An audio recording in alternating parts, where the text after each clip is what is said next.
तो नारुतो की दुनिया में हम काफ़ी अलग अलग शिनोबी देखते हैं। कुछ रॉ पावर, कुछ स्पीड और कुछ इंट्रिकेट निंजुत्सु में एक्सपर्ट होते हैं। लेकिन कुछ शिनोबी ऐसे भी होते हैं जिनकी स्ट्रेंथ उनके इंटेलेक्ट, स्ट्रेटेजी और एनिमीज को मेंटली तोड़ने की एबिलिटी में होती है। ऐसा ही एक शिनोबी है इबिकी मोरिनो। अगर आप लोग इसके बारे में नहीं जानते या इसके बारे में भूल चुके हो तो आप नारुतो के फैन नहीं हो। कोनोहा का मास्टर ऑफ इंटेरोगेशन, ये इंटेरोगेशन फोर्स का हिस्सा और कोनोहा की इंटेलिजेंट डिपार्टमेंट का लीडिंग कमांडर भी है। इबिकी मोरुनो टिपिकली शिनोबी नहीं है। कोनोहा के टॉर्चर और इंटेरोगेशन यूनिट का हेड होने के नाते इबिकी की स्ट्रेंथ फ्लैशी जुत्सु या ब्रूट फोर्स से मेजर नहीं होती।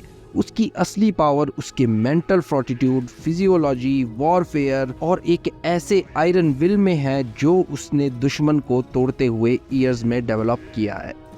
The master of interrogation Ibiki. Ibiki की सबसे बड़ी स्ट्रेंथ उसकी एबिलिटी है लोगों को समझने की। वो साइकोलॉजी में एक्सपर्ट है। इंटिमिडेशन, फियर और मैनिपुलेशन का यूज करते हुए अपने दुश्मन से इंफॉर्मेशन निकालता है। उसके स्कार्स उसके टफ टाइम और उसके हार्ड वर्क का प्रूफ है। ये दिखाते हैं कि इबिकी ने काफी पेन झेला है पर वो कभी टूटा नहीं। चुनिन एग्जाम के पहले पार्ट में इबिकी के इंटेरोगेशन टैक्टिक्स बिल्कुल क्लियर थे। टेस्ट सिर्फ क्वेश्चन के आंसर देने के लिए नहीं था, वो कैंडिडेट को मेंटली तोड़ने के लिए डिजाइन किया गया था। अपनी कोल्ड कैलकुलेटिंग नेचर के साथ इबिकी ने एग्जाम को एक साइकोलॉजिकल बैटल बना दिया, जहां असली टेस्ट था कि एक कैंडिडेट प्रेशर के नीचे कितना कंपोज्ड रह सकता है। Ninjutsu and physical abilities. Ibiki flashy jutsu के लिए नहीं जाना जाता जैसे कुछ और शिनोबी, लेकिन उसका बेसिक निंजुत्सु और फिजिकल प्रेजेंस काफी स्ट्रॉन्ग है। इबिकी एक हाईली ट्रेन्ड जोनिन है। इसका मतलब है कि उसके पास टिपिकल निंजा टूल्स और कॉम्बैट स्किल्स का स्ट्रॉन्ग आर्सेनल है, लेकिन उसकी यूनिक टैलेंट उसकी मेंटल और इमोशनल कॉम्बैट हैंडलिंग में है। इबिकी के मेनली दो ही जुत्सु दिखाए हैं हमें जो मतलब खतरनाक बोल सकते हैं हम, टॉर्चर चेम्बर और समनिंग आयरन मेडन।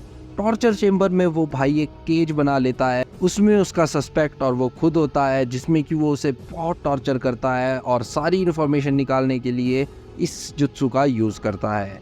और समनिंग आयरन मेडन भाई उसने हमारे को दिखाया था सबसे पहले पेन आर्क में, जब उसने भाई पेन के खिलाफ ये यूज किया था। भाई बहुत क्रेजी था। बहुत बड़ी सी बिल्ली आ जाती है यार भाई, वो शायद जापान में गुड लक भी माना जाता है उसको, पर पता नहीं। तो चलिए आगे बढ़ते हैं। उसके फिजिकल कॉम्बैट के मामले में इबिकी काफी अच्छा है।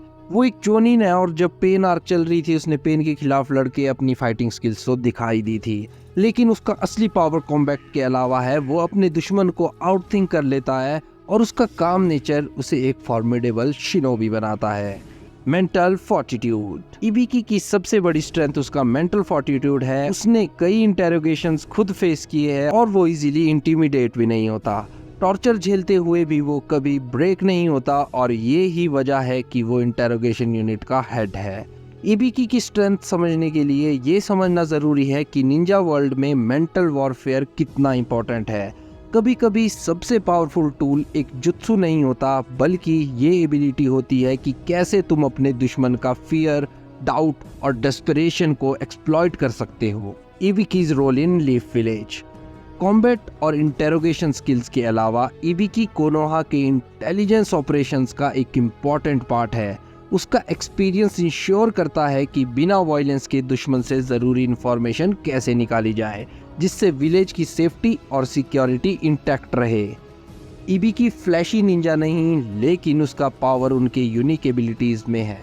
एज अ मास्टर इंटेरोगेटर और स्ट्रेटेजिस्ट, उसकी प्रेजेंस एक कांस्टेंट रिमाइंडर है कि असली स्ट्रेंथ सिर्फ मारने में नहीं होती, बल्कि ये देखने में होती है कि तुम कितना झेल सकते हो और फिर भी कभी नहीं टूटते हो। तो जब भी तुम नारुतो की दुनिया में स्ट्रेंथ के बारे में सोचो, इबिकी मोरिनो को याद रखना।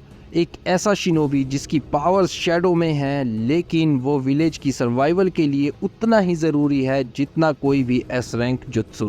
तो ऐसे ही मजेदार वीडियो के लिए वीडियो को लाइक, चैनल को सब्सक्राइब करना मत भूलना। मिलते हैं नेक्स्ट वीडियो में, तब तक के लिए बम शंकर महादेव।